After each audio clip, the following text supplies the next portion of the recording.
What if we told you there's a material that can make trains float, make electricity flow without losing a single watt, and create magnetic fields powerful enough to launch the next generation of space exploration? Superconductors are materials that seem almost magical. They can conduct electricity without any resistance, meaning no energy loss, and they can repel magnetic fields so strongly that they enable levitation. This unique combination of properties has already given rise to technologies like Maglev trains and cutting-edge medical devices, and the potential is only beginning to be unlocked. But what exactly are superconductors? How do they work? And what makes them so special? And most importantly, how could these materials transform transportation, energy, and technology as we know it? In this video, we're diving into the science behind superconductors, their groundbreaking role in transportation, and the future they're helping to shape. They're not just great at conducting electricity. Superconductors also repel magnetic fields, a phenomenon called the Meissner effect. When a superconductor gets close to a magnet, it can actually push the magnetic field away so strongly that the magnet starts to float. This property is what makes technologies like Maglev trains possible. But here's the catch. Superconductors don't work under just any conditions. Most of them only enter their superconducting state at extremely low temperatures, like maximum 200 dHdC or colder. These are called low-temperature superconductors, and they were the first type discovered back in 1911 by Dutch physicist Heike Kamerlingh-Onnes. He found that when he cooled mercury to just above absolute zero, its electrical resistance completely disappeared. It was a discovery that blew the doors open for a new field of science. Fast forward to the 1980s, and scientists found a new type of superconductor that works at much higher temperatures, though still cold by everyday standards. Think liquid nitrogen temperatures. These are called high-temperature superconductors, and they're paving the way for more practical, large-scale applications. So what's actually happening inside a superconductor? At the quantum level, the electrons inside form pairs, called Cooper pairs, that flow together in a coordinated dance. This movement eliminates resistance entirely. It's a phenomenon so unique that scientists still don't fully understand it, but they're learning more every day. At first glance, superconductors seem almost magical. Electricity flowing without resistance, levitation, and magnetic fields that behave in ways we don't see anywhere else.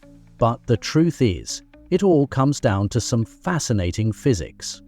Most materials have some level of electrical resistance, meaning they lose energy as heat when electricity flows through them. But when a material becomes a superconductor, that resistance completely disappears. How? It's all about hitting the material's critical temperature. This is the point where the material undergoes a quantum phase transition and becomes superconducting. Here's the crazy part. Inside a superconductor, electrons, normally repelling each other, start to pair up. These pairs, called Cooper pairs, behave like a single entity, flowing through the material without bumping into anything. Imagine a perfectly synchronized dance where nobody steps on anyone else's toes. That's what makes the flow of electricity so smooth and why there's no resistance. But there's another trick up superconductors' sleeves: the Meissner effect. When a material becomes superconducting, it actively expels magnetic fields from its interior. Think of it as a force field that pushes magnets away. This is why a magnet placed above a superconductor can float. It's literally being held up by the repelling magnetic field. Not all superconductors are created equal, though. There are two main types. Low-temperature superconductors. These require extremely cold conditions, often using liquid helium to get down to around 260 degrees Celsius.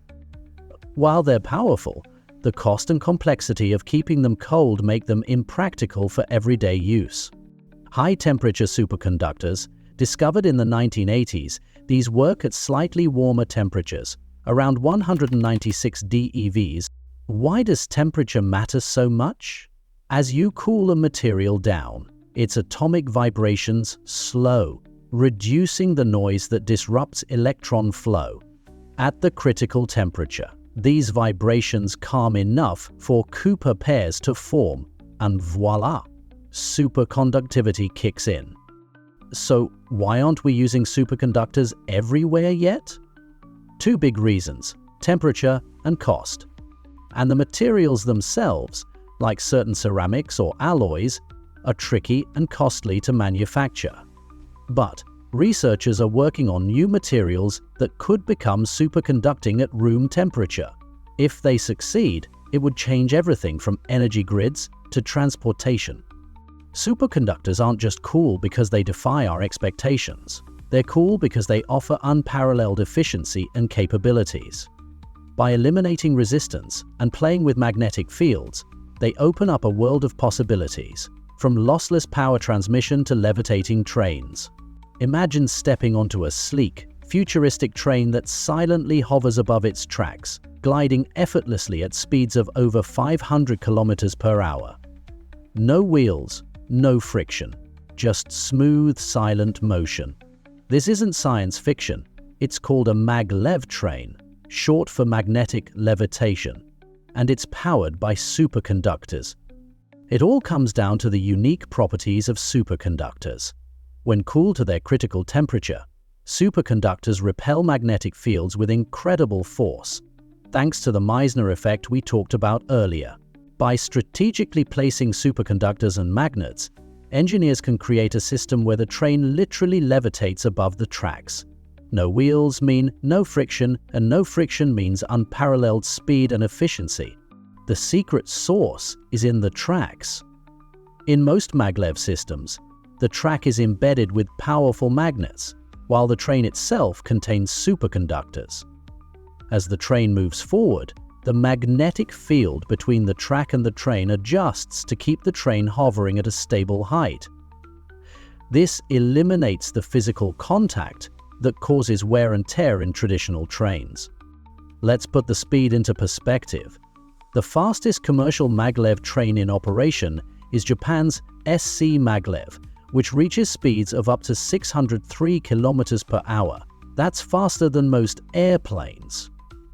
In addition to Japan, countries like China, Germany, and South Korea are investing heavily in maglev technology, aiming to revolutionize their transportation networks. Let's explore where else these amazing materials are making waves. Superconducting cables are already being tested in energy grids to reduce energy waste and improve reliability. This could mean fewer blackouts, lower energy costs, and a greener power network. Superconductors are also being used in transformers and fault current limiters, making grids more stable and better equipped to handle surges in electricity demand. Transforming medical technology. If you've ever had an MRI scan, you've already experienced the power of superconductors. The giant magnets in MRI machines rely on superconductors to produce strong, stable magnetic fields, giving doctors the detailed images they need to diagnose illnesses. In the future, superconductors could make MRI machines smaller, cheaper, and more accessible, revolutionizing healthcare. Accelerating particle physics. Superconductors play a critical role in particle accelerators, like CERN's Large Hadron Collider.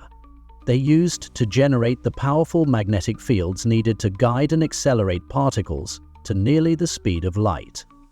Without superconductors, these machines wouldn't be possible. As research continues, superconductors could help unlock the mysteries of the universe. Powering quantum computing.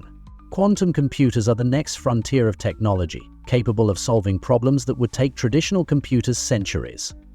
Superconductors are at the heart of many quantum computers, enabling the creation of qubits, the building blocks of quantum information. As superconducting materials improve, they could bring quantum computing out of the lab and into real-world applications, revolutionizing transportation. Beyond maglev trains, superconductors could also improve electric vehicles, drones, and even aeroplanes.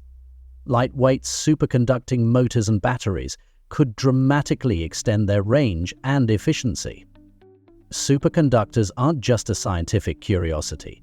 They're a key to solving some of the world's most pressing challenges. From clean energy to quantum breakthroughs, their potential is only just being tapped. As we refine this technology, the world of tomorrow will be shaped by superconductors in ways we can't yet imagine. Superconductors are the ultimate game changer. From floating trains that defy gravity to power grids that waste zero energy, these materials are transforming science and technology. They've already revolutionized transportation, healthcare, and physics, and their future applications, from quantum computing to space exploration, could reshape our entire world.